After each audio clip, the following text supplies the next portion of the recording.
այդմ չզեկուցվող հարցերի փաթեթը դրվում է քվեարկության, ովքեր են կողմ փաթեթի ընդունմանը։ Դեմ չունենք, փաթեթը ընդունված է չզեկուցվող հարցերի, այժմ քննարկում ենք զեկուցվող հարցերը։ Հարց համար 33 Հայաստանի Հանրապետության կառավարության 2020 թվականի սեպտեմբերի 11-ի համար 1514-ն որոշման մեջ լրացումներ եւ փոփոխություններ կատարելու մասին հարցը։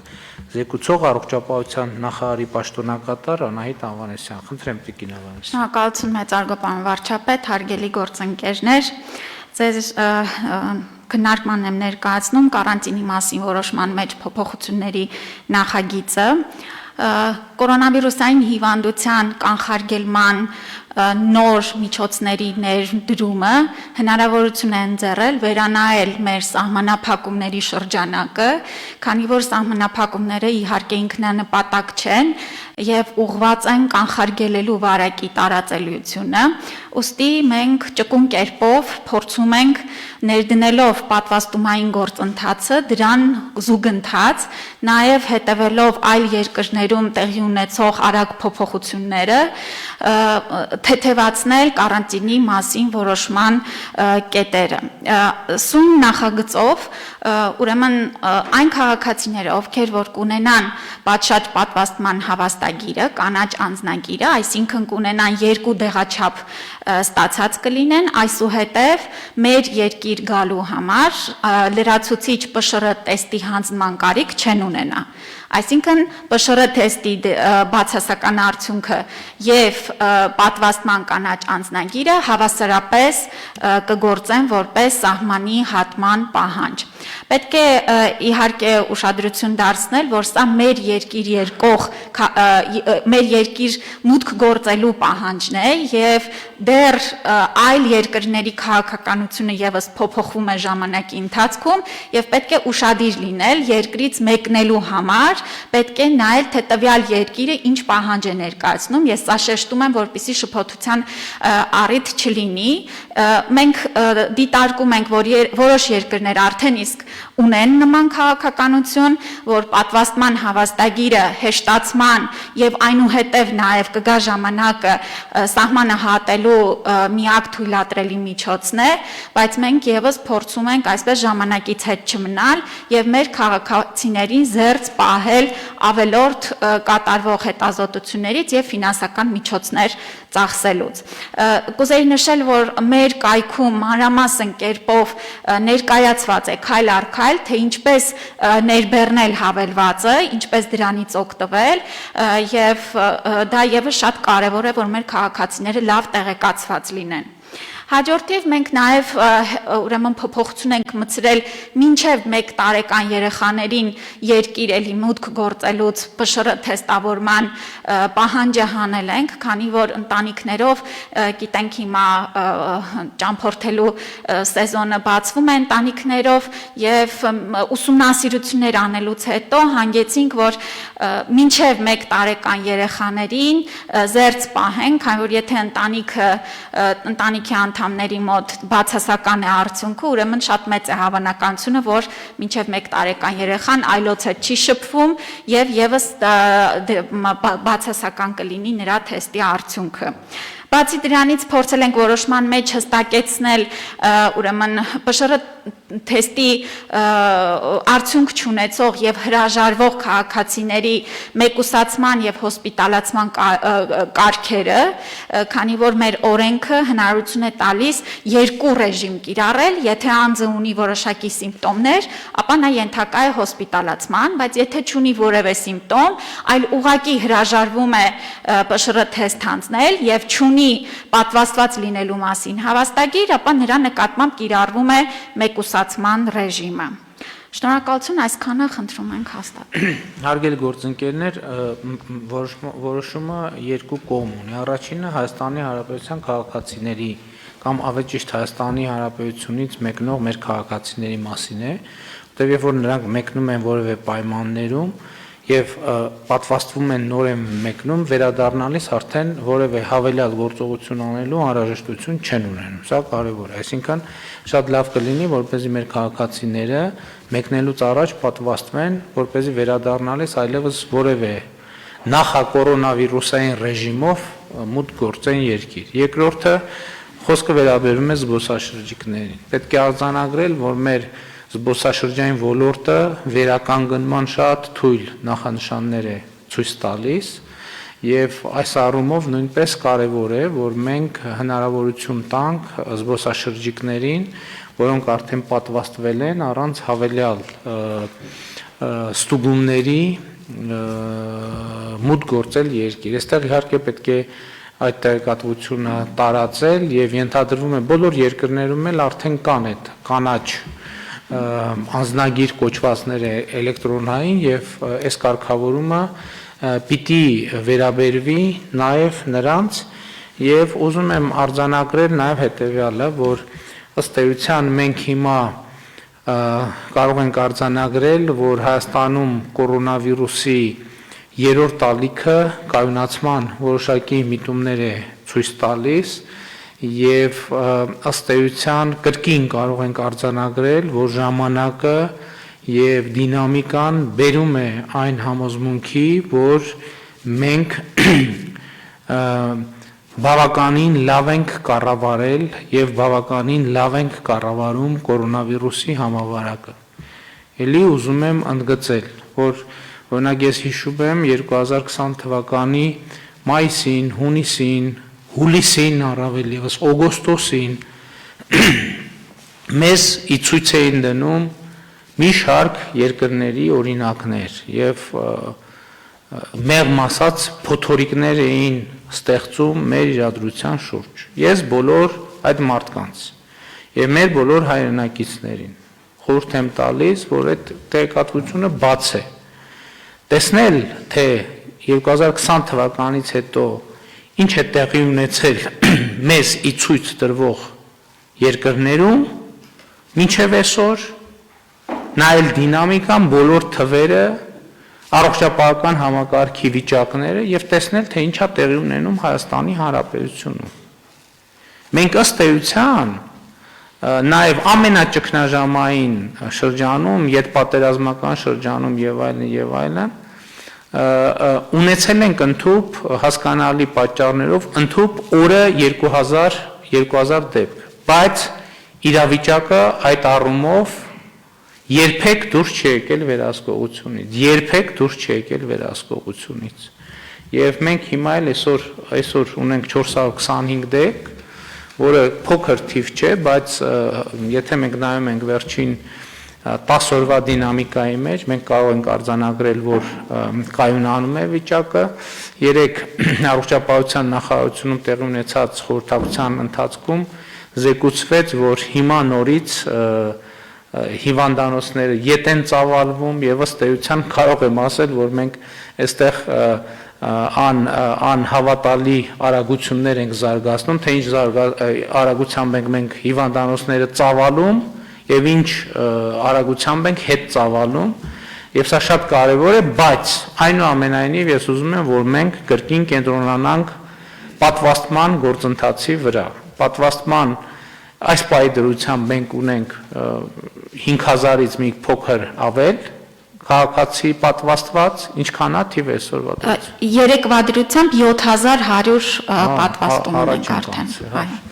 Իմ ինֆորմացիան արդեն երեք փաստորեն ինչ որ խորհրդակցության ժամանակ քննարկեցինք, առաջին նախանշանները կան, որ մենք տեմպը կարող ենք ավելացնել։ Եվ ելի ուզում եմ ասել, որ պատվաստման գործընթացը ունի առաջին հերթին առողջապահական նշանակություն, բայց ունի նաև տնտեսական կարևոր նշանակություն, որովհետև հատկապես զբոսաշրջության առումով հիմա հոսքերի վերաուղղորդում է տեղի ունենում եւ զբոսաշրջային հոսքերը ուղղվում են դեպի այն երկրներ, որտեղ բնակչության պատվաստման առավել բարձր մակարդակ կա։ Ես ուրախ եմ արձանագրել, որ կառավարության անդամների մեծ մասը արդեն իսկ պատվաստվել է, ընդ որում պատվաստվել են բոլոր մեր ձեռքի տակ եղած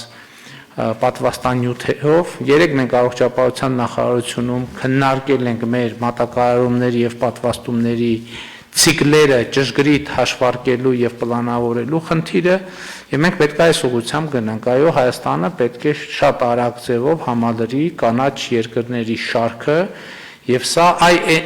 սկզբից խոսում ենք այս տնտեսական տեմպերի որոշակի փոփոխության մասին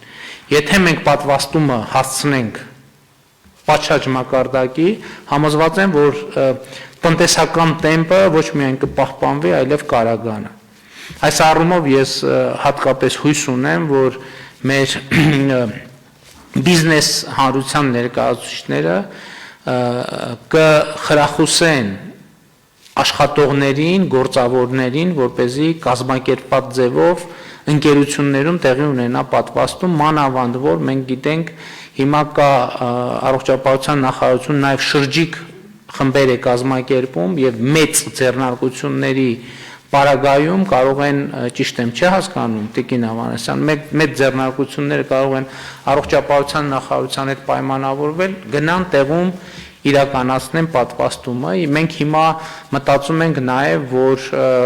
պատվաստում իրականացրած սպասարկման ոլորտի հյուրանոցներ, ռեստորաններ եւ այլն թողարկենք պետական հատուկ տարբերանշաններ որպեսզի ասենք մուտքերի մոտ փակցված լինի, որպեսզի զբոսաշրջիկները վստահ լինեն, որ աշխատակազմի մեծ մասը պատվաստված է եւ նրանք հանգիստ կարող են այդ ռեստորանի կամ հյուրանոցի կամ որևէ այլ օբյեկտի ծառայությունից օգտվել առանց մտավախություն ունենալու վարակվելու կորոնավիրուսով։ Իհարկե, մենք այլ խթաններ նույնպես պետք է մտածենք, թե ինչպես շահագրգռենք մեր քաղաքացիներին որպեսզի նրանք պատվաստվեն, լրատվական քաղաքականությունը չափազանց կարևոր է այստեղ եւ էլի սա պետք է լինի առաջիկայում մեր ամենօրյա աշխատանքը նախարարություններում, գերատեսչություններում, ընկերություններում, որովհետեւ սա չափազանց կարևոր առողջապահական տնտեսական եւ հիմա նաեւ քաղաքակրթական խնդիր է մեր երկիրը աշխարհի քարտեզի վրա ճիշտ դիրքավորելու առումով Համեցեք Տիկին Ավանեսյան Շնորհակալություն պարոն վարչապետ, եթե թույլ տաք եւս մեկ անգամ առիթը օգտագործելով կուզեի նշել, որ այո, մեր կորոնավիրուսային հիվանդատության թվերը այսպես նվազման միտում են ցույց տալիս, բայց մենք սա պիտի դիտարկենք ոչ թե զգոնության թուլացում, այլ հակառակը պիտի դիտարկենք որպես ոսկե պատուհան։ Եվ այս ընթացքը օգտագործենք պաշտպանվելու հաջորդ հնարավոր ալիքներից, որովհետև ցավոք սրտի հիվանդացությունը նաև ծանրանում է։ Մենք դիտարկում ենք, որ ամեն ալիքի հետ եւ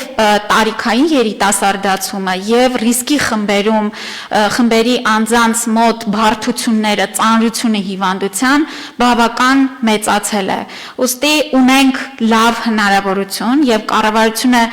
ջանք ու միջոց չի խնայել, որպիսի հասանելի դարձնի մեր քաղաքացիներին։ Կուզեի շեշտել, որ պատվաստումները իրականացվում են անվճար Կարող եք մոտենալ ցանկացած պոլիկլինիկա, ցանկացած ամբուլատորիա եւ պատվաստվել։ Ունենք նաեւ, ինչպես նշեցիք պարոն վարչապետ, շրջիկ խմբեր, ունենք նաեւ քաղաքում տեղակայված բանուկ վայրերում, հյուսիսային պողոտայում, մոլերում հնդածս կավելանան մեր այս մոբիլ խմբերը, որ քաղաքացուց 10 րոպե ժամանակ է միայն անհրաժեշտ եւ մի փոքր պատասխանատու գիտակից մոտեցում, որտեղ ոչ միայն մեզ ենք պաշտպանում, այլ նաև մեր հարազատներին, մեր ծնողներին եւ այն անձանց, ովքեր ունեն առողջության հետ լուրջ խնդիրներ։ Շնորհակալություն։ Մի այսպիսի դիտարկում էլ, այո, շատ կարևոր է հակահամաճարակային կանոնների պահպանումը։ Ես հետաքրքրվեցի եւ պարզեցի, որ ըստ էության դիմակների գները եկել հասել են նախահամաճարակային մակարդակի, այսինքն դիմակները ամենուր վաճառվում են եւ վաճառվում են նույնիսկ հնարավոր է տեղտեղ նաեւ ավելի էժան, քան թե եղել են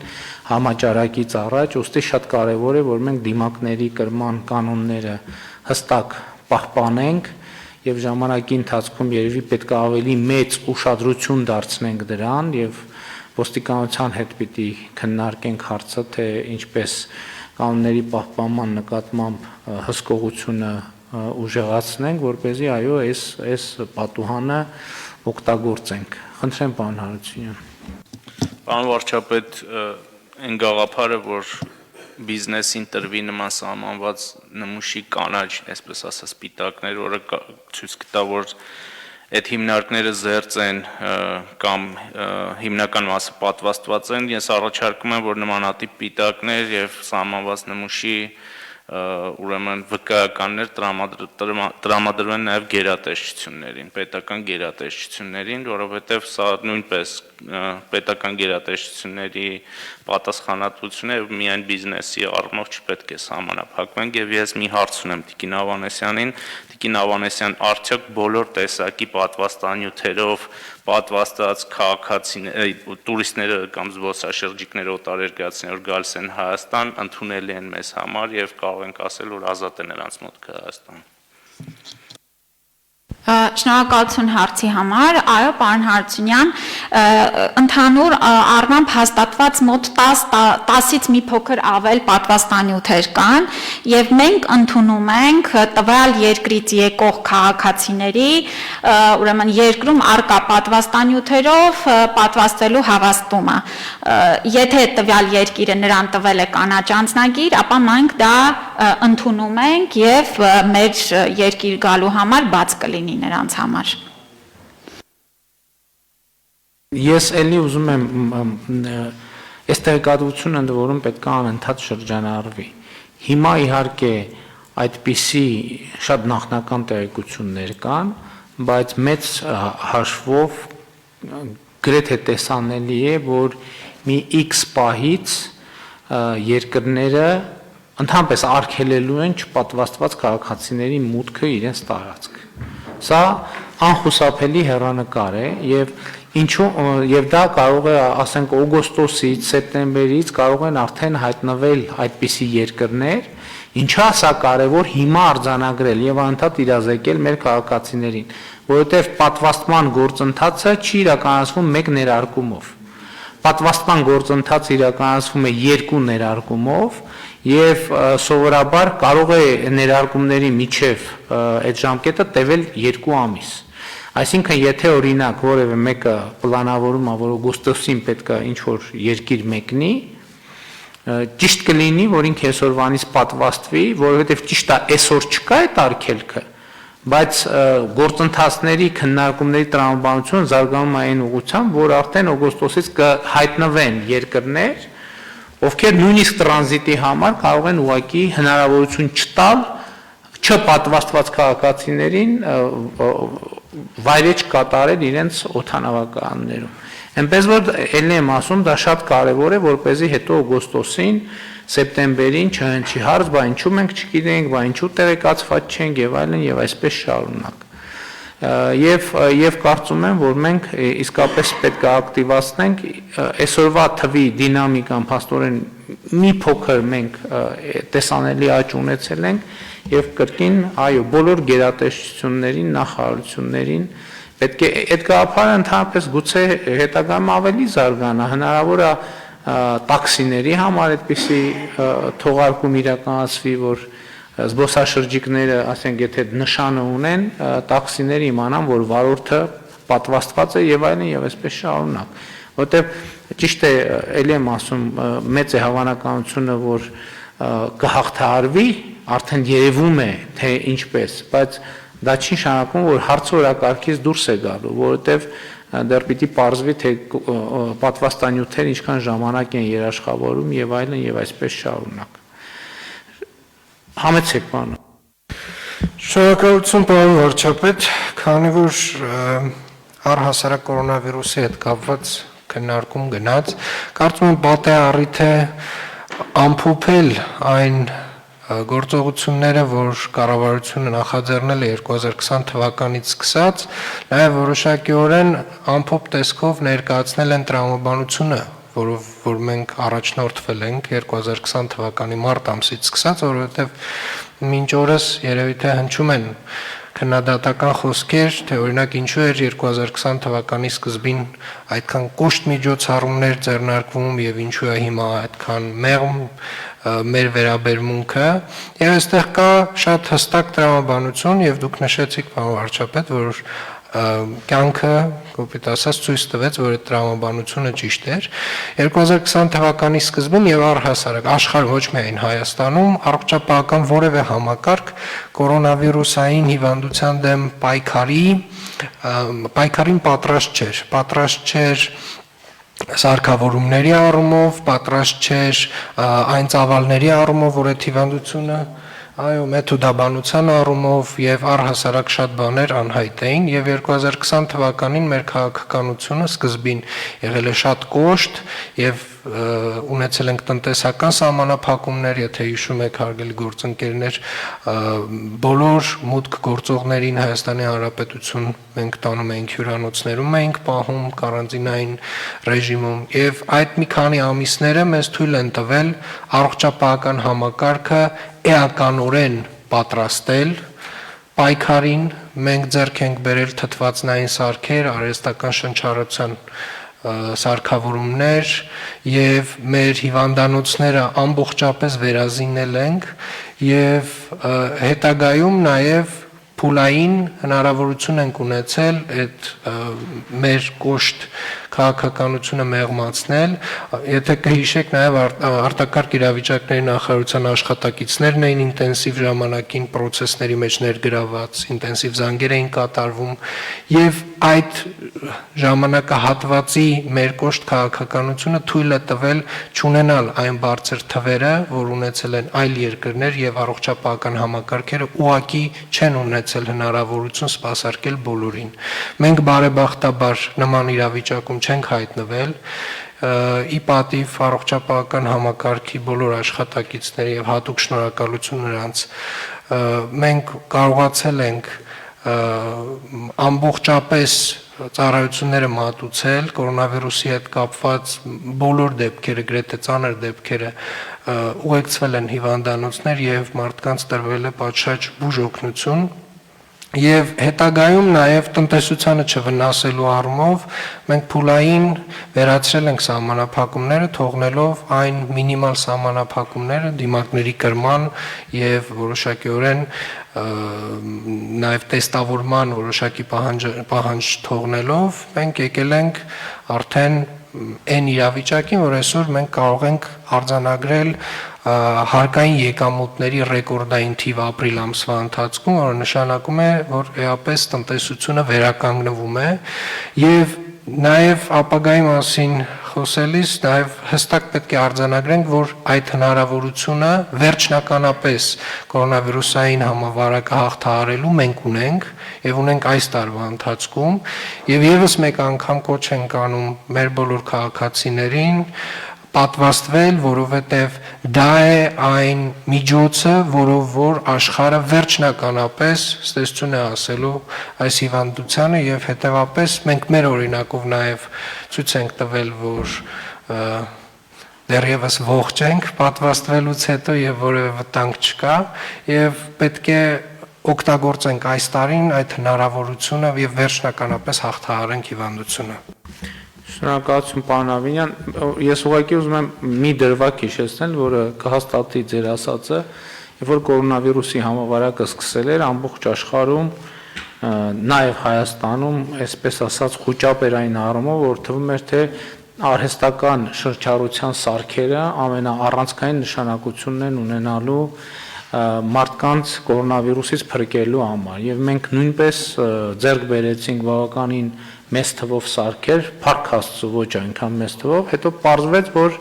այդքան էլ այդպես չի, որովհետև շատ ավելի կարևոր էր զուտ սովորական թթվածնային տեղերով հիվանդանոցային տեղ ունենալ, որպեսզի մարդուն հնարավորություն տաս, որ ինքը թթվածնով շնչի։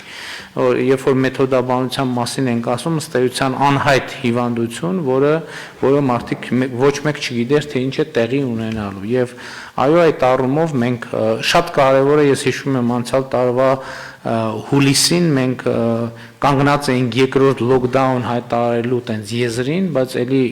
շատ ուրախ եմ, որ մենք կայացրինք շատ դժվար որոշում, որ չենք գնալու այլևս լոկդաունի եւ այո, դա արդարացվեց ժամանակի ընթացքում։ Պարոն Քերոբյան, բան ունեիք ասելու։ Այո, ուղղակի ուզում էի մի քանի թվեր բերել, որը ցույց է տալիս, որ պատվաստումները էապես նվազեցնում են հիվանդության քանակը։ Իսրայելն առաջատար աշխարհում մոտ 60% մարդկանց գոնե մի անգամ պատվաստվել է, Միացյալ Թագավորությունում Անգլիայում 52% եւ ԱՄՆ-ում 45%, եւ մի քանի ամսվա համեմատ մոտ 100 անգամ իջել են մահերի եւ հիվանդության դեպքերի քանակը։ Այսինքն Պորտուգալիայում 25% է եւ հունվարին 300 մարդ էր մահանում օրեկան, իսկ հիմա արդեն ոչ ոք չի մահանում։ Պես որ չմոռանանք գլխավորի մասին, սա իսկապես վիրուսը հաղթելու միակ հավաստի մեթոդն է։ Շնորհակալ եմ, ըստ այդմ դրվում է քվեարկության, համեցեք պարոն Սանոս։ Շնորհակալություն, պարոն վարչապետ, դուք նշեցիք, որ առողջապահության համակարգը բավական լավ ծավալվում է հիվանդանոցներում եւ հակառակ գործընթացը Իսկապես ես էլ կարող եմ արձանագրել, որ առողջապահության ոլորտի գործընկերների հետ կարողանում ենք նույնիսկ ժամերի ընթացքում հիվանդանոցը վերապրոֆիլավորել եւ COVID-ի բաժանմունքներ ունենալ, բայց հիմա հետ ծավալման հետ կապված մի առաջարկ ունեմ։ Փորձը ցույց տվեց, մենք ունենք բժշկական հիմնարկներ, որոնք երրորդ անգամ բացվում կամ փակվում են այս գործընթացի մեջ։ Մարզում կա այսպիսի պատկեր, երբ որ մարզային COVID-ի բաժանմունքը փակում ենք, մարզում շատ COVID-ով վարակված մեր հայրենակիցներ դժվարությամբ են գնում Երևան բուժման, տարբեր պատճառներով։ Եվ մենք ունենում ենք միջին դեպքերը չեն գնում Երևան, բարդանում եւ ստիպված նրանց ուղարկում ենք Երևան բուժման։ Առաջարկս ինչ է, փորձենք սա հաշվի առնելով մարզերում հնարավորինս երկար պահել այդ բաժանմունքները, որպեսզի մարդիկ տեղում բուժվեն։ Այսինքն գավառից հեշտությամբ գալիս են կամ Վարդենիսից Մարտունի բուժվելու, բայց Երևան չեն գալիս, մնում են տանը, տարբեր մեթոդներով բուժվում են եւ ավելի բարդանում է ու ավելի բարդ խնդրի առաջ են առողջապահության գործընկերները կանգնում։ Մի բան եմ ուզում շեշտել, գաղտնիք չէ, որ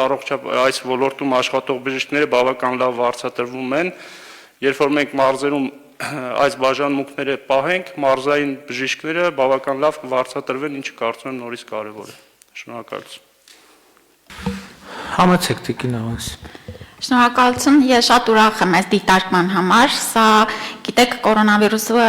առաջին անգամ մեր մարզային բժշկական կենտրոնների նկատմամբ վստահության այսպիսի շատ լավ աճ ցույց տվեց եւ մարդիկ անդրադարձան, որ իրենց մարզում եւս արկա են շատ լավ բժիշկներ, հագեցված են մարզային բկները եւ պետք չի ամեն հիվանդության պարագայում միանգամից գալ Երևան։ Սա իհարկե շատ ուրախալի է, մենք միասնական կքննարկենք, բայց իհարկե պետք է պացիենտների արկայությունը եւս լինի, որպեսզի այդ ամբողջ ծավալները պահպանելու իմաստ լինի։ Շատ լավ։ Կքննարկեք, որոշում կայացնեք, ըստ այդմ դրվում է քվեարկության հարցը, հիշեցնեմ, քննարկում ենք հարց համար 33, ովքեր են դեմ որոշման ընդունմանը, դեմ չկա, որոշումն ընդունված է։ Քննարկում ենք հարց համար 35-ը Հայաստանի Հանրապետության եւ Վերակառուցման եւ Զարգացման միջազգային բանկի միջև պետականության եւ խաղաղարարության հիմնադրամի միջոցներից Հայաստանի աջակցությունը հակամարտության ազդակիր ընտանիքներին դրամաշնորհի նամակ համաձայնագրի ստորագրման առաջարկությանը հավանություն տալու մասին հարցը զեկուցող փոխվարչապետ Մհեր Գրիգորյան։ Խնդրեմ պարոն Գրիգորյան։ Շնորհակալություն պարոն վարչապետ, հարգելի գործընկերներ, անցած տարվա նոյեմբեր ամսին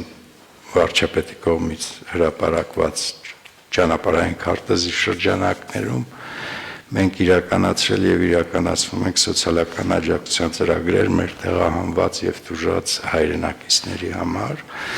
Այդ միջոցառումների քանակը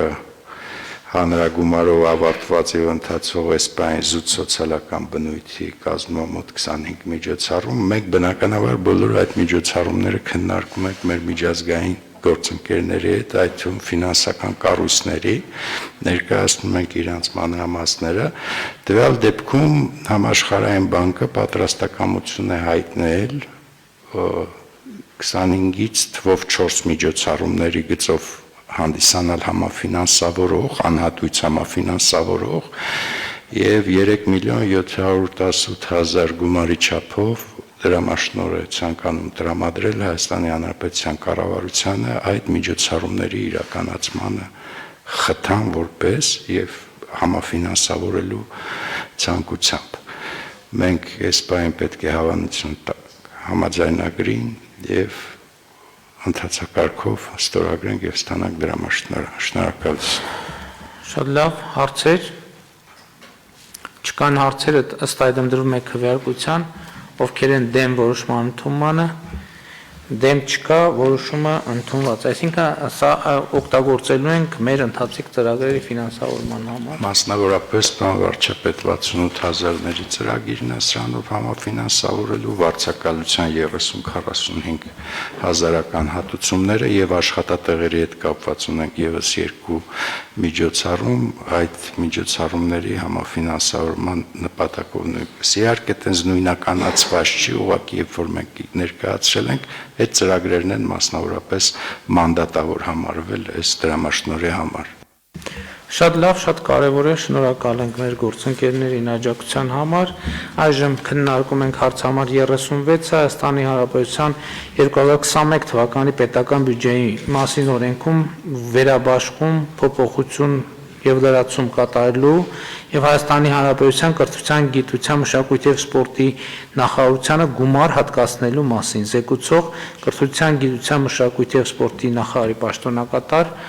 Վահրամ Դումանյան, խնդրեմ պարոն։ Շնորհակալություն, պարոն վարչապետ։ Որոշման նախագծով նախատեսվում է Հայաստանի Հանրապետության կրթության, գիտության, մշակույթի եւ սպորտի նախարարության 2021 թվականի բյուջեն ավելացնել 2 միլիարդ 942 միլիոն դրամ գումարով։ Նախագծով նախատեսվում է գումարը հատկացնել քաղաքաշինության կոմիտեին փոքրականակ երեխաներով համալրված թվով 15 դպրոցի մոդուլային շենքերի կառուցման աշխատանքների շարունակականության ապահովման համար, ինչպես նաև Արմավիրի մարզի Արևիկի համայնքում մոդուլային տիպի 144 տեղ հզորությամբ մսուր մանկապարտեզի կառուցման եւ թվով 9 համայնքներում նույն տիպի մանկապարտեզների կառուցման համար անհրաժեշտ նախագծանախաշվային փաստաթղթերի ձեռքբերման եւ շինարարական աշխատանքների մեկնարկման համար։ Մասնավորապես փոքրականակ երեխաներով համալրված թվով 15 հանրակրթական դպրոցի մոդուլային շենքերի կառուցում, այս նպատակով 1.5 միլիարդ դրամ, որտեղ ներառված են թվով 2 դպրոց Արագածոտնի մարզում, 1 դպրոց Արարատի մարզում, 1 դպրոց Արմավիրի մարզում, 2 դպրոց Գեղարքունիքի մարզում, 2 դպրոց Լոռու մարզում, 3 դպրոց Սյունիքի մարզում, 1 դպրոց Վայոց ձորի մարզում, 1 դպրոց Շիրակի մարզում, 2 դպրոց Կոտայքի մարզում։ Բոլոր դպրոցներում ուզում եմ հատուկ նշել, որ նախատեսված են ապաստարաններ եւ ենթադրվում է, որ այս դպրոցները պետք է նաեւ դառնան համայնքային կենտրոններ, մշակութային կենտրոն, սպորտային կենտրոն, այսինքն բոլորը կունենան հնարավորություն այդ դպրոցներում անցկացնել իրենց ժամանակը, զբաղվել հետաքրքիր գործունեությամբ։ Հաջորդը մոդուլային տիպի 144 տեղ հզորությամբ մսուր մանկապարտեզների կառուցում յուրաքանչյուր մարզում, բոլոր մարզերում։ Այս նպատակով 1 միլիարդ 396 միլիոն դրամ է նախատեսվում։ Ուրեմն Արմավիրի մարզի Արևիկ համայնքում մոդուլային տիպի այս 144 տեղ հզորությամբ մսուր մանկապարտեզը նախատեսվում է ավարտել այս տարի, որի համար նախատեսվում է 496 միլիոն դրամ, միլիոն, ներողություն։ Մնացած մարզերում, Արագածոտնի մարզում, Արարատի մարզում, Գեղարքունիքի մարզում, Լոռու մարզում, Կոտայքի մարզում, Շիրակի մարզում, Սյունիքի մարզում, Վայոց ձորի մարզում, Թավուշի մարզում յուրաքանչյուր մարզի համար նախատեսում է 100 միլիոն դրամ, որպեսզի սկսեն աշխատանքները նախագծանախաշվային փաստաթղթերի ձևակերպումը, ինչպես նաև մրցույթների հայտարարումը։ Այսքանը խնդրում եմ հաստատել որոշման նախագիծը, մեկ խնդրանք 4-րդ կետը որոշման նախագծի, որը կապված է որոշակի տուժտուգանքներ կիրառել քաղաքաշինության կոմիտեի կողմից կառուցողին կազմակերպությունների նկատմամբ, այս չէ կիրառել ավելի ճիշտ, այս դրույթը որոշակի խմբագրման կարիք ունի, մենք քննարկել խնդրում ենք դա վերապահել մեզ իրավունք, հաստատելուց հետո զուտ խմբագրական փոքրիկ փոփոխություն անել։ Շնորհակալություն։ Շնորհակալ եմ, պարոն Դումանյան, հարգելի գործընկերներ, այս որոշումը կայացվում է կատարումն մեր կարևորագույն ռազմավարական ուղղություններից մեկի կրթության ոլորտում իրականացվող խորքային բարեփոխումների, ընդ որում ուզում եմ ընդգծել, որ շատ կարևոր է արձանագրել, որ մենք կրթության ոլորտում բարեփոխումների շուրջ մեր պատկերացումները ըստ էության ամբողջացրել ենք եւ այդ բարեփոխումները ներառում են նախակրթարանից մինչեւ բարձրագույն եւ հետբուհական կրթություն եւ ինչ որ առումով նաեւ գիտության ոլորտում տեղի ունեցող բարեփոխումներին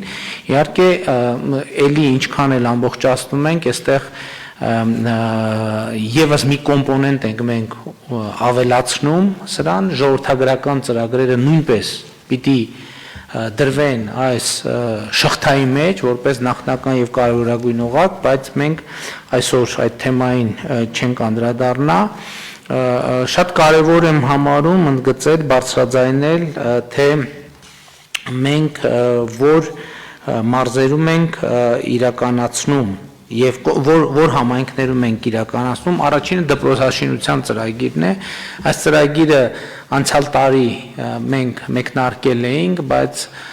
պատերազմի պատճառով որոշակի գործընթացները դանդաղեցին եւ մենք հիմա վերականգնում ենք ֆինանսավորումը ամբողջ ծավալով, որպեսզի շինարարությունը շարունակվի եւ ըստ այդմ Արագածոտնի մարզում Լուսակնի միջնակարգ դպրոցի մասին է խոսքը, Լուսակնի միջնակարգ դպրոց եւ Գառնահովիտի միջնակարգ դպրոց, թվով 1 դպրոց Արարատի մարզում, Դեղցուտի միջնակարգ դպրոց, թվով 1 դպրոց Արմավիրի մարզում, Արգինայի միջնակարգ դպրոց, 2-ը Գեղարքունիքի մարզում, Լեռնահովիտ գյուղի Բարեղամյանի անվան հիմնական դպրոց եւ Շատջրեկ գյուղի միջնակարգ դպրոց, Լոռու մարզում Մեդովկայի միջնակարգ դպրոց, Հագվու հիմնական դպրոց, Սյունիքում Հարժիսի Համլետ Մինասյանի անվան միջնակարգ դպրոց, Վաղատինի միջնակարգ դպրոց, Դարբասի միջնակարգ դպրոց, Վայոց-Ձորի մարզում Եղեգիսի միջնակարգ դպրոց, Շիրակի մարզում Բերթաշենի միջնակարգ դպրոց, Կոտայքի մարզում Ջրարատի միջնակարգ դպրոց եւ Կաթնախբյուրի միջնակարգ դպրոց։ Այստեղ շատ կարևոր է արձանագրել, որ մենք այս քաղաքականությունը իրականացնում ենք եւ ուզում եմ ընդգծել, որ այստեղ մենք այս քաղաքականությունը մենք ասել ենք, որ մեզ համար կարևոր է բովանդակային փոփոխությունները կրթության ոլորտի եւ ենթակառուցվածքային, որովհետեւ մեկը առանց մյուսի էֆեկտիվ լինել չի կարող։ Շատ կարևոր է ընդգծել, որ մենք տանում են գյուղական դպրոցները ամրապնդելու քաղաքականություն, բայց մյուս կողմից մենք հասկանում ենք, որ պարտավոր ենք իրականացնել այնպիսի քաղաքականություն, որ գյուղական դպրոցում կրթության որակը մեծ խզում չունենա, ասենք մայրաքաղաքի կամ մայրաքաղաքի կենտրոնի դպրոցների հետ։ Ես ուզում եմ մենք արձանագրենք, որ այս ծրագրին զուգահեռ մենք իրականացնում ենք ուսուցիչների ատեստավորման գործընթացը, արդեն մայիսից մեկնարկել այդ գործընթացը։ Երկրորդ process-ը մենք իրականացնելու ենք հեռավար կրթության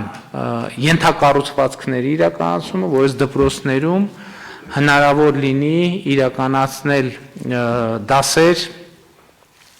հեռավար եղանակով մենթոր ուսուցիչների կողմից եւ երրորդը մենք որոշակի փոփոխություններ ենք իրականացնում ուսուցիչների գործողման համակարգում, որպեսզի ուսուցիչները պատկերավոր ասած Երևանից ուսուցիչները դեպի գյուղական դպրոցներ որոշակի ժամանակով գործուղվելու ավելի մեծ խթաններ եւ շահագրգռություն ունենան, ընդ որում պարոն Դումանյան, ես կարծում եմ, որ այն գաղափարը, որ այստեղ ուսումնական ցիկլերի որոշակի տեղաշարժեր անելու մասին պետք է մտածենք, որպեսզի գյուղերում եւ Երևանում ցիկլը նույնը չլինի, որպեսզի Երևանից ուսուցիչները ունենան ազատ ժամանակ գործողվելու եւ մենք ֆինանսական խթանները պիտի մեծացնենք անպայման, որպեսզի նրանք ցանկանան գործողվել եւ իհարկե ուզում եմ ընդգծել, որ մենք նաեւ մինչ այդ ընդունել ենք հանրակրթության չափորոշիչը, որը շատ կարեւոր է եւ նաեւ այլ օրենսդրական փոփոխություններ։ Սա դպրոցաշինության մասով։ Հաջորդը կարևոր է ոչ թե մանկապարտեզ, երևի արդեն ավելի ճիշտ կլինի նախակրթարան։ Ինչի՞։ Շատ լավ, ուրեմն մանկապարտեզների ծրագիրը Մասուր մանկապարտեզն է։ Այո, այստեղ ենթակառուցվածք, այո, նախակրթարանների ծրագիր կա, առաջիկայում մենք նախակրթության չափորոշիչը կհաստատենք եւ ուզում եմ ընդգծել, որ Արևիկում արդեն շինարարությունը պետք է մեկնարկի, իսկ հետեւյալ գյուղերում մենք սկսում ենք գործընթացը Արագածոտնի մարզի Ալագյաս համայնք, Արարատի մարզի Արալես համայնք, Գեղարքունիքի մարզի Աստղաձոր համայնք, Լոռու մարզի Սպիտակ համայնք, Կոտարկի մարզի Հրազդան համայնք, Շիրակի մարզի Արթիկ համայնք, Սյունիքի մարզի Կապան համայնք, Վայոց-Ձորի մարզի Եղեգիս համայնք, Տավուշի մարզի Բերդ համայնքի Բերդ բնակավայր։ Այստեղ շատ կարևոր նրբություն կա։ Մենք ինչ քաղաքականություն ենք որդեգրել։ Մենք որդեգրել ենք հետևյալ քաղաքականությունը, որ կառավարությունը միջոցներ է ներդնում, որպեսզի համայնքներում կառուցի, ստեղծի, ձևավորի մանկապարտեզներ։ Բայց համայնքները պետք է իրականացնեն այդ մանկապարտեզների հետագա ֆինանսավորում, այսինքն հաստիկներ, աշխատավարձ եւ այլն եւ այդպես շարունակ։ Մյուս կողմից մենք ինչ բովանդակային փոփոխություն ենք իրականացնում։ Մանկապարտեզը չպետք է լինի ուղղակի տեղ, որտեղ ծնողները երեխաներին թողում են X ժամից X ժամը։ Դա կրթական process-ի կարևոր մաս է, այսինքն մանկապարտեզ երեխան գնում է առաջին հերթին կրթություն ստանալու։ Եվ մենք ուսուցիչների ատեստավորման process-ը նորից նույն ձևով իրականացնելու ենք նաև մանկապարտեզների ուսուցիչ դաստիարակների համար, հիշեցնեմ, դա այն process-ի մասին է, երբ որ ատեստավորված իրենց որակավորումը հաստատած դաստիարակները եւ ուսուցիչները աշխատավարձի անընդհատ բարձրացման գործընթաց են կարողանում հնարավորություն ունենում ստեղծել։ Հիմա ֆինանսավորման մասով։ Հիմա մենք առաջին հերթին իրականացնում ենք այն համայնքներում մանկապարտեզների կառուցումը, որտեղ համայնքը ինքը ստանձնում է, որ հետագայում ամբողջ ֆինանսական ծախսերը կհոգա։ Բայց մենք դեռևս նախորդ տարիներին 2019 թվականին արձանագրեցինք մի իրավիճակ, որ ոչ բոլոր համայնքներն են, որ այդպիսի հնարավորություն ունեն եւ նույնիսկ խոշորացված համայնքներում պետք է ֆինանսական կարողությունները ավելացնել։ Եվ նաեւ սա էր պատճառը, որ 2020 թվականին մենք իրականացրեցինք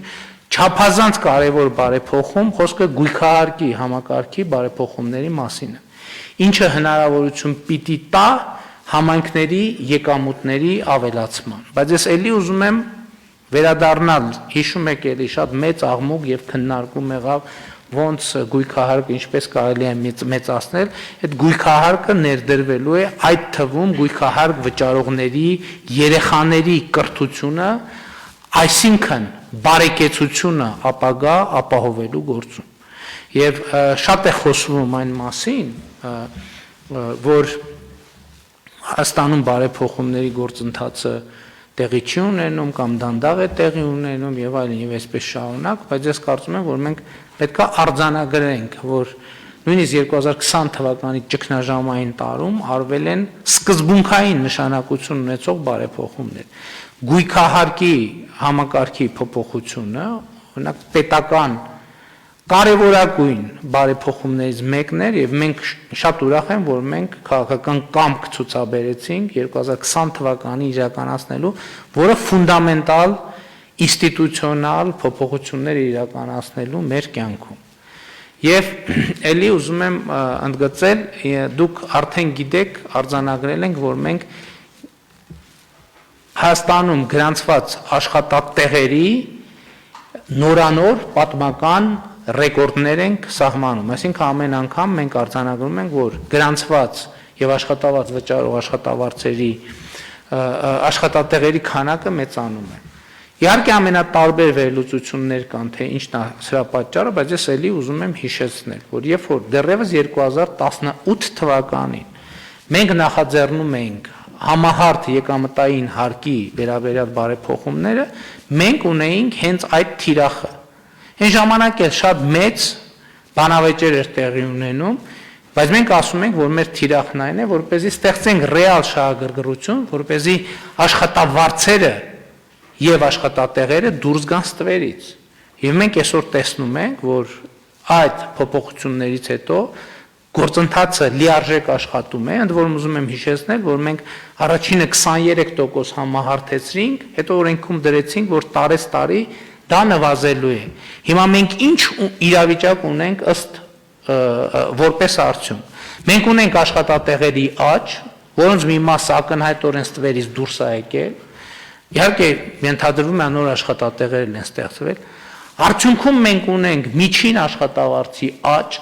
այսինքն ոչ միայն աշխատատեղերն են ստվերից դուրս եկել, այլև աշխատավարձերն են ստվերից դուրս եկել։ Եվ վերջնարդյունքը մենք ավելի ցածր եկամտային հարկի պայմաններում ունենք ավելի մեծ եկամտային հարկի բազա։ Այսինքն ավելի ցածր հարկային դրույքով ավելի շատ հարկեր ենք հավաքում։ Ես այն չի համար եմ ասում, որովհետև այն ինչ որ ես հիմա ասացի, կներեք դարակազմիկ բարեփոխումներ են Հայաստանի Հանրապետության համար եւ այդ ցուցանիշները, որոնց մասին խոսում ենք, եւ շղթայական ռեակցիան է շատ կարեւոր։ Այս դպրոցաշինության ծրագրերը ինչ են կարողանում իրականացնել, որովհետեւ հարկային բարեփոխումների արդյունքում մենք ունենք ավելի մեծ հարկեր, ունենք ավելի շատ եկամտային հարկ, հիմա այս տարի չէ, բայց մյուս տարվանից կունենանք ավելի շատ գույքային հարկ, հաջորդ ինստիտուցիոնալ բարեփոխում էլի գույքահարկի հետ կապված ուզում եմ հիշեցնել։ Երբ որ մենք ասենք չպետք է Հայաստանում լինի գույք, որը ազատված լինի գույքահարկից։ Այսօր գույք կա, որ այո, քաղաքացին կարող է տարեկան գույքահարկը կազմի 500 դրամ։ Բայց մենք կարևոր համարեցինք, որ քաղաքացին այդ գույքահարկը վճարի, որովհետև մենք կարծում ենք, որ այդ 500 դրամը տարեկան 500 դրամը իր կյանքում, իր կենսամակարդակի մեջ ոչ մի նեգատիվ փոփոխություն չի անելու։ Պատկերացնեք տարեկան 500 կամ 700 կամ 1000 դրամ։ Բայց դա նրան ուժեղացնելու է որպես քաղաքացի, որպես համայնքի բնակիչ, որպես պահանջատեր եւ որպես հանրային եւ պետական կյանքի մասնակից։ Այնպես որ շատ կարեւոր եմ համարում նաեւ այս որոշումը եւ պարոն Թումանյան, այն ինչ որ դեռևս չեն կարել եւ պարոն Ավենյան, այն ինչ քննարկում ենք, մասնավորապես ժողովրդագրական ծրագրերի փոփոխության առումով մենք մի քանի գաղափարներ ունենք, որոնք պետք է հղկենք եւ անպայման ես նկատի ունեմ կրթական այս համակարգի ռազմավարության մեջ մենք պետք է դրան միացնենք նաեւ ժողովրդագրության հետ կապված ծրագրերը, որպեսզի համոզված լինենք, որ մեր նաեւ գյուղական դպրոցներում, մանկապարտեզներում, այսպես ասած, երեխաների ներկայությունը ապահովելու հարց ենք լուծում։ Այս համատեքստում ուզում եմ հիշեցնել այն բարեփոխումները, որ մենք արեցինք մինչև 2 տարեկան երեխաների խնամքի նպաստի պարագայում։ Երբ որ մենք սահմանեցինք, որ գյուղական վայրերում նույնիսկ չաշխատող մայրերը մինչև երեխայի 2 տարեկան լրանալը ստանում են 6500 դրամ նպաստ։ Իսկ գյուղական վայրերում աշխատող մայրերի համար երեխայի խնամքի նպաստը դառնում է կրկնակի 53000 դրամ։ Եվ իմիջայլոց սա եւս մի խթան է, որպեսզի աշխատատեղերը գրանցվեն։ Որովհետեւ եթե նախկինում, այսինքն մայրը երբ որ աշխատանքը գրանցված է, այդ պարագայում ինքը հնարավորություն կունենա կրկնակի ավել նպաստ ստանալու եւ այս բոլոր գործոնները իհարկե իրականության մեջ սկսել են աշխատել եւ իրականության մեջ արդյունքներ տալ։ Իհարկե ես կարծում եմ, որ մի առիթով արժի կառավարության առաջիկա նիստում տեսնել, թե ժողովրդագրության ոլորտում մեր ծրագրերը ինչ դինամիկա ունեն, որովհետեւ դինամիկա կա, մենք վերջերս քննարկել ենք, բայց պետք է հասկանանք, թե ինչ կարող ենք անենք այդ դինամիկան առավել ուժեղացնելու համար։ Համեցեք, պարոն Ջանջուկ։ Շնորհակալ եմ, պարոն վարչապետ, մինչև կոնկրետ հարցի հարցի հետ կապված անդրադարձը ես կուզենայի ուղղակի շարունակել, պարոն վարչապետ, ձեր դիտարկումը կապված հարկային համակարգի բարեփոխումների հետ, մասնավորապես այն առումով, որ մենք ըստ էության կառավարության ծրագրային դրույթներից բխող փոփոխություններ ենք իրականացրել ուղղակի հարկերի նվազեցման ճանապարհով, դուք այսօրվա օրակարգի հարցի համատեքստը հաշվի առնելով միայն եկամտային հարկին անդրադարձակ, բայց նաև շահութահարկի դրույքաչափն է նվազեցվել 2%-ային կետով եւ ըստ էության երկու դեպքում էլ մի շատ կարևոր հանգամանք է եղել այդ որոշումների հիմքում ընկած, մասնավորապես ոչ միայն ապավինել վարչարարությանը չափազանց կարևոր գործառույթին կառավարության, այդուհանդերձ ձևավորել նաև տնտեսական շարժառիթներ, որպեսզի տնտեսավարողները եւ ֆիզիկական անձիկ մոտիվացված լինել սպիտակ դաշտում, այսպես ասած։ Սա չափազանց կարևոր է։ Վարչարարությունը նույնպես շատ կարևոր է այն տեսակետից, որ այսպես ասած ճշմարիտ ուղուց շեղվածներին հնարավորություն ունենա վերադարձնել ճշմարիտ ուղի եւ այդ տեսակետից այդ հսկողությունը չափազանց կարևոր է, բայց նաև տնտեսական մոտիվացիան, շարժառիթների ձևավորումը կարգավորումների տեսակետից ուղղակի այլընտրանք չունի։ Եվ այդ տրամաբանության վրա է կառուցված նաև մեր բարեփոխումների հետագա օրակարգը, որովհետև մենք ճիշտ է ունենք արդեն իրականացված եւ փաստացի դրանց որոշակի մասի արդյունքները հիմա տեսնում ենք, բայց մենք նաև ունենք օրակարգ, որը դեռևս սպառված չի նույն հարկային համակարգի բարեփոխումների հետ կապված։ Ենթադրում եմ, որ մենք առաջիկայում հնարավորություն կունենանք անդրադառնալ նաև այդ հարցերին, որը թույլ կտա կարգավորումների դաշտում ձևավորել այդ քիչ առաջ նշածս տնտեսական շարժառիթները։ Այլ կերպ ասած, դժվարությունները կարգավորումների հետ կապված կայանում են նրանում, որ խոշոր հաշվով տնտեսավարողը ոչինչ չխախտելով, ինչը էապես բարդացնում է վարչարարության խնդիրը, կարողանում է իր համար չնախատեսված միջավայրում գործունեություն ծավալել եւ ըստ դրա նաեւ հարկային պարտավորություններ կատարել։ Մենք առաջիկայում ենթադրում ենք, որ հնարավորություն կունենանք անդրադառնալ նաեւ օրակարգում ընդգրկված այլ հարցերի, իսկ վերադառնալով արդեն կոնկրետ նախագծին եւ ամբողջությամբ համաձայնելով բնականաբար կրթական համակարգի բարեփոխումները որպես գերառաջնահերթություն թիրախավորելուն, կարծում եմ նույնիսկ ակսիոմատիկ ճշմարտություն է, որ բոլոր հարցերի լուծման բանալին պետք է փնտրել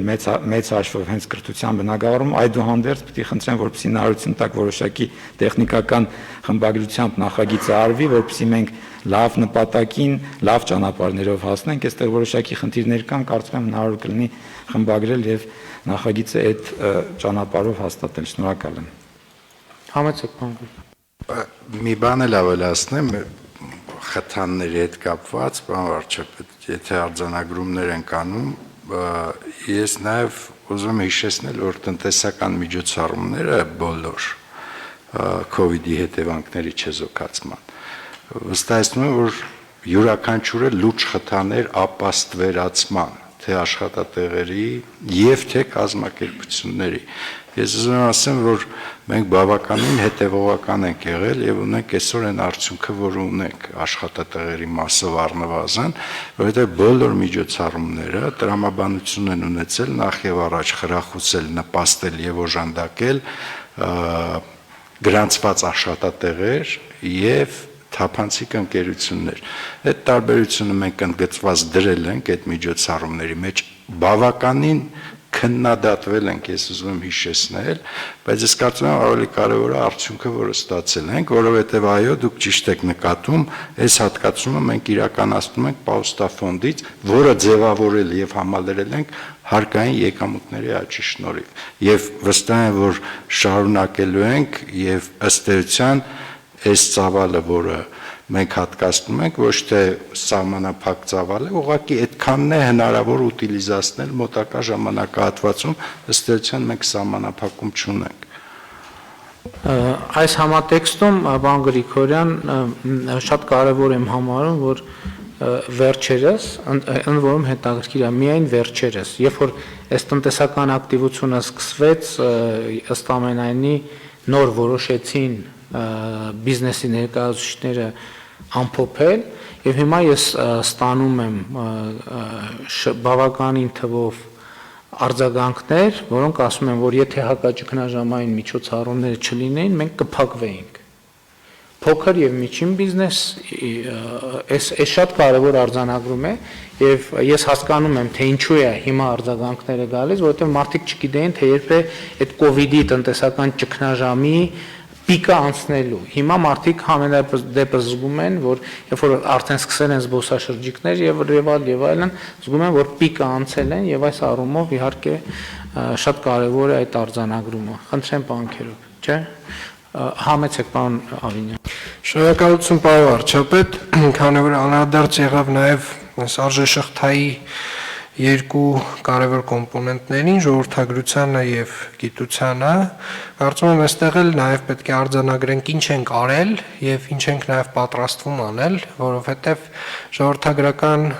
ժողովրդագրության բարելավման իմաստով էական փոփոխություններ են իրականացվել, մասնավորապես ուզում եմ հիշեցնել, որ կառավարությունը դեռևս 2019 թվականին էականորեն փոփոխել է երեխայի ծննդի միանվագ նպաստները, առաջին երեխայի դեպքում 50,000-ի փոխարեն 300,000 դրամ դարձնելով, երկրորդ երեխայի 150,000 դրամի փոխարեն կրկին 300,000 դրամ դարձնելով, դուք նաև աջակցության նպաստների մասին խոսեցիք, որոնք որ տրամադրվում են եւ դրանք նույնպես բարձրացրել ենք 18500 դրամից մինչեւ 2 տարեկան երեխաներին ամսական ծնողներին տրվում է արդեն 26500 դրամ աշխատող ծնողներին, իսկ գյուղական բնակավայրերում նույնիսկ չաշխատող մայրերին է տրվում այդ գումարը, բայց ուզում եմ շեշտել, որ սրանով իհարկե մենք 2020 թվականին 2019-ի համեմատ ծնելիության աճ ունեցել ենք եւ այո այս ծրագրերը նաեւ նպաստել են ծնելիության աճին, նաեւ հիշեցնեմ, որ հիպոթեկային 3 ծրագրեր ունենք, որոնք որ աջակցում են երեխա ունեցող ընտանիքներին, բայց ուզում եմ շեշտել, որ մենք մեր բեկումնային, այսպես ասած, ծրագիրը, ամենաէական կարծում եմ ծրագիրը դեռ արժևում է եւ այդ ծրագրի նպատակն է նվազագույնը հայկական ընտանիքներում խրախուսել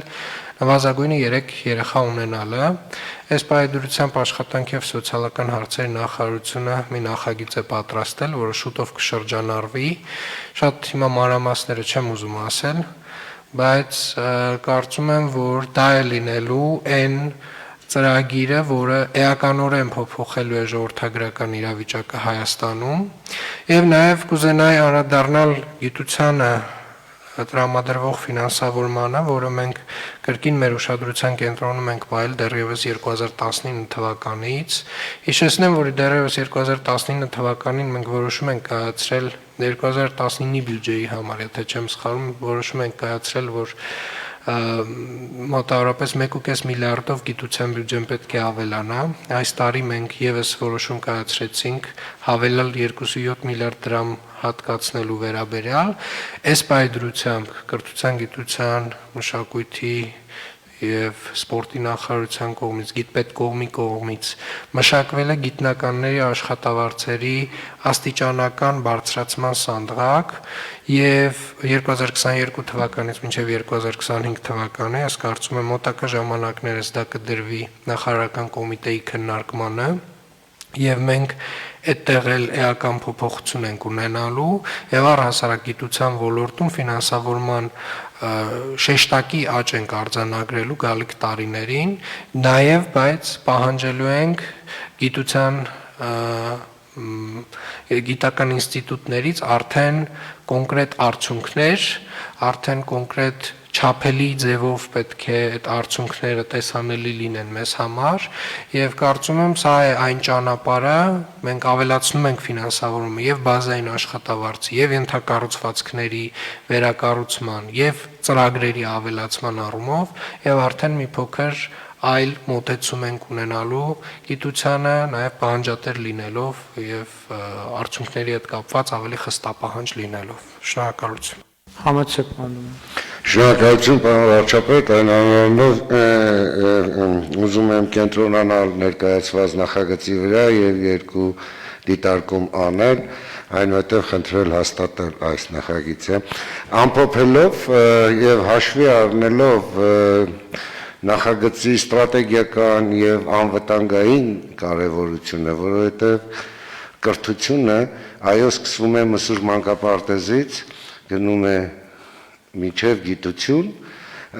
սա անվտանգային հարց է, սա ստրատեգիական հարց է եւ այս որոշման նախագծով ըստ էության առաջարկվում է ստեղծել ուրեմն մանկապարտեզներում ամփոփ թվերը 1440 երեխա 1440 երեխա բոլոր մարզերում կգնան մոդուլային ժամանակակից հրաշալի մանկապարտեզներ, կկառուցվեն 15 նույն կերպ ժամանակակից դպրոցներ, ես հատուկ ուզում եմ ուշադրությունը հրավիրել, որ 15 դպրոցից 3-ը Սյունիքի մարզում կկառուցվեն, եւ սա այն փաստն է, որով մենք արձանագրում ենք մեր մարտական տրամադրվածությունը կրթական ոլորտը տանել դեպի բարեփոխումներ եւ ամեն ինչ ներդնել կրթության մեջ չխնայելով ոչինչ։ Շնորհակալություն, խնդրում եմ հաստատել։ Շատ լավ հարցը դրվում է քվեարկության, որից հետո ես հանձնարարական կտամ մարզպետներին եւ կրթության, գիտության, մշակույթի եւ սպորտի նախարարին, խնդրեմ պարոն Հարությունյան, բայց միջև քվեարկությունը Շնորհակալություն, պարոն վարչապետ, մի քանի դիտարկումներ ձեր ասածի հետ կապված ուզում եմ ասեմ, որ ուսուցիչների գործողման կարգը ըստ էության արդեն փոխված է, զգալի ավելացվել են գումարներ եւ գործողման համար եւ ճանապարհածախսի համար եւ բնակարանի վարձակալության համար։ Բացի այդ դուք ասացիք, որ պետք է ներդրվեն հեռավար կրթության ապահովման ենթակառուցվածքները, ասեմ, որ այն դպրոցները, որոնք դրա կարիք ունեն, այդ համակարգերը տեխնիկապես արդեն ներդրված են, բացի այդ մշակված է եւ բյուջեում արդեն սահմանված են նախադպրոցական կրթական հաստատությունների մոդելներ են համայնքների համար, որոնք ունեն տարբեր քանակի փոքրաթիվ սաներ եւ ուրեմն դա կարող են իրականացնել այս մոդելներով եւ պետությունը կֆինանսավորի եւ մի հարց մանկապարտեզների հետ կապված ես գիտեմ որ Սպիտակ քաղաքում որը դուք նշեցիք կա այս պահին կիսակառույց մանկապարտեզ որը երկար տարիներ չի կառուցվել կուզեմ որ սա քննարկվի եթե հնարավոր է մենք սա ֆինանսավորենք այս մանկապարտեզը գործի եթե կարիք ունի Սպիտակ քաղաքը լրացուցիչ մոդուլային դա կառուցենք, եթե չէ Լորվա մարզի այլ համայնքում դա կառուցվի։ Հիմա կոնկրետ կա կիսակառույց մանկապարտեզ, մինչև ստորագրումը խնդրում եմ սա էլ քննարկել։ Դե անհնար որ չեմ տեսնում ոչ մի բան, նայեք ըստ նպատակահարմարության կանենք։ Խնդրեմ պարոն Գևորգյան, բան նայեք ասել։ Համեցեք։ Շնորհակալություն մեծարգո վարչապետ, հարգելի գործընկերներ, երկու կարճ դիտարկում անել, որը իմ կարծիքով չափազանց կարևոր է, մանկապարտեզի ընտրությունը կատարվել է խոշորացված եզդիաբնակ համայնքում եւ մանկապարտեզը ծառայելու է մի քանի մոտ 1 տասնյակ գյուղերի երեխաների համար տարիներ շարունակ մեր ազգությամբ եզդի հայրենակիցների համար դա եղել է երազանք, որի իրականացումը չեն էլ պատկերացրել, իսկ դպրոցներից մեկը, որը կառուցվում է Արագածավան խոշորացված համայնքի լուսական բնակավայրում այդ գյուղը հիմնադրման օրվանից դպրոցի շենք չի ունեցել եւ բնակելի տանն են երեխաները գնացել դասի եւ երբ որ մենք հայտնել ենք որ լուսակնում պետք է դպրոց կառուցվեր անկեղծորեն ինձ խոստովանեցին, որ մտածել են մենք կատակում ենք, չեն հավատացել, որ այնտեղ հնարավոր է դպրոց լինի, ու հավատացեք, երբ որ մենք տեսանք երեխեքի այդ աչքի փայլը հիմնարկեքի արարողության ժամանակ, հասկացանք, որ իսկապես մեր պետության ողնաշարը ուղղվում է եւ ամրանում է։ Սա չափազանց կարևոր է նաեւ մեր կառավարության որդեգրած տարածքային համաչափ զարգացման քաղաքականություն իրականացնելու տեսանկյունից եւ մենք արդեն գործով ցույց ենք տալիս, որ էական չի թե գյուղում քանի բնակիչ կա, մեծաթիվ է այդ համայնքը թե փոքրաթիվ, բոլոր տեղերում պետք է կրթությունից սկսած բոլոր պայմանները լինեն հավասարաչափ։ Շնորհակալ եմ։ Շնորհակալ եմ, պարոն Գևորգյան, մեզ թվում է, թե Հայաստանի մեր երկրի մասին գիտենք ամեն ինչ, բայց բարձում է այդպես չի։ Ես բավականին շատ եմ ճամփորդել Հայաստանում, բայց չգիտեի, որ գյուղ կա, որտեղ երեխաները դասի են գնում ինչ-որ տանը։ Եվ մեր տեսեք, դուք ճիշտ դիտարկում արեցիք, բայց ուզում եմ ուշադրություն հրավիրել, որ մեր այս ծրագրերի նպատակը այն չէ, որ մենք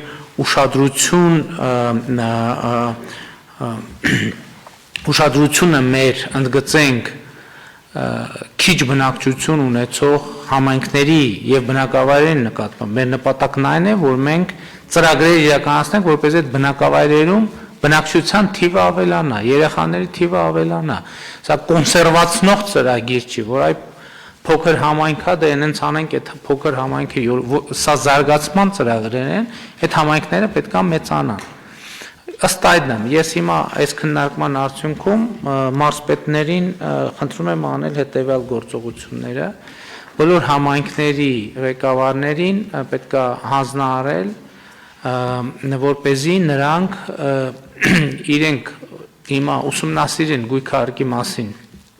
օրենսդրությունը, փոփոխությունները եւ հաշվարկեն սպասվող իրենց բյուջետային եկամուտների աճերը,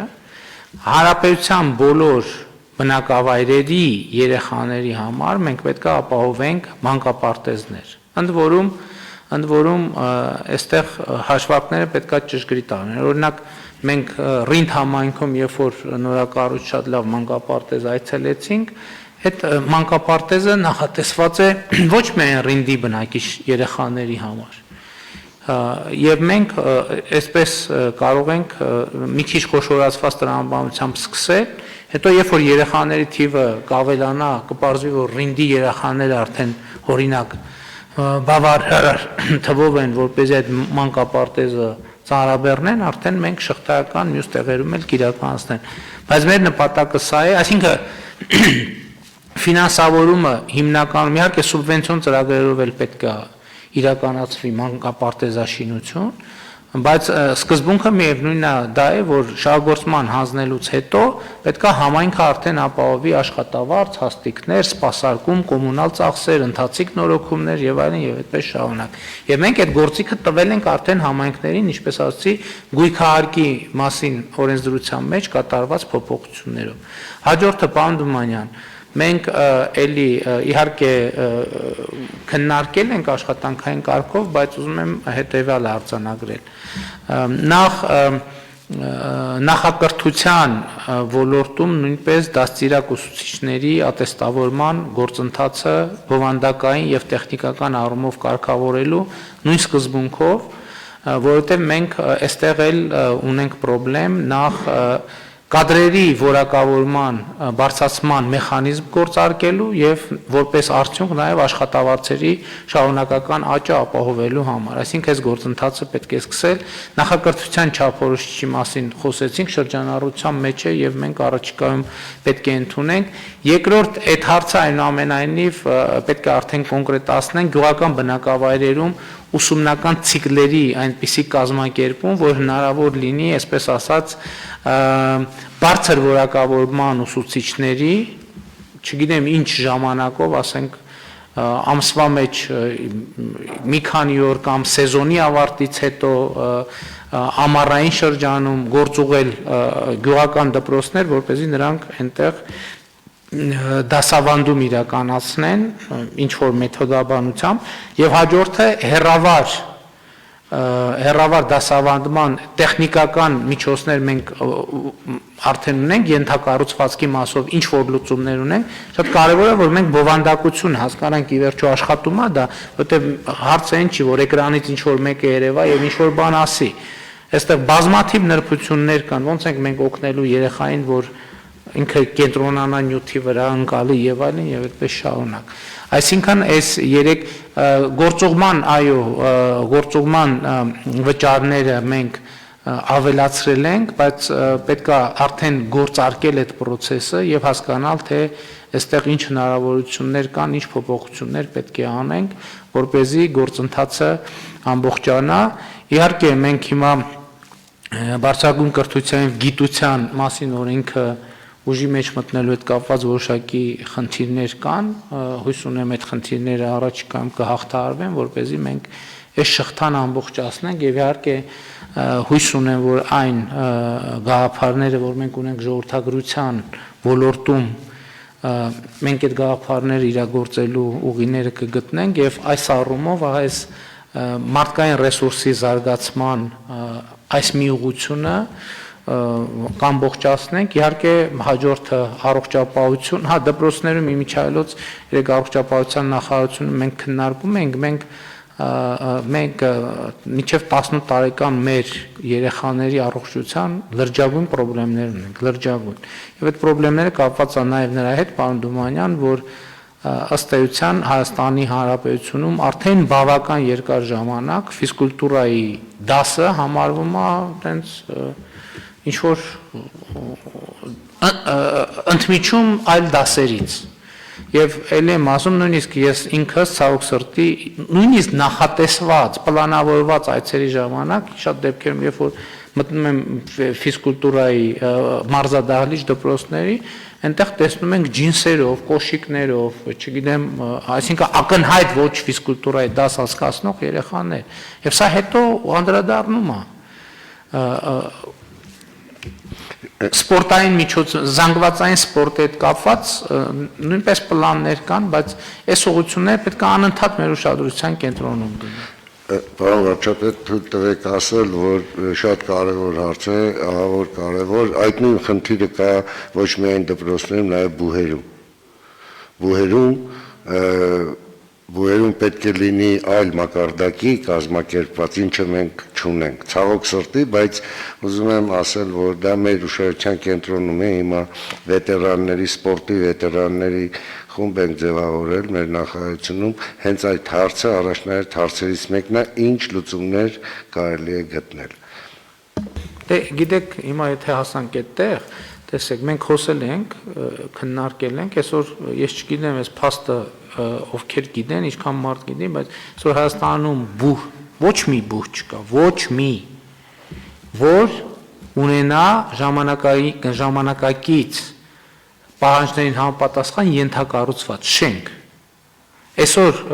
Հայաստանում բուհերի մեծ մասը ուղղակի մարզական ենթակառուցված ընդհանրապես չունեն։ Եվ սա հարց է, որը մենք իհարկե կքննարկենք, բայց այնուամենայնիվ առաջարկում եմ, որ մենք քվեարկենք հարցը, հարց համար 36, ովքեր են դեմ որոշման ընդունմանը, դեմ չկա, որոշումն ընդունված է, հարգելի գործընկերներ, մեր օրակարգը սպառված է, նիստը ավարտված, շնորհակալություն։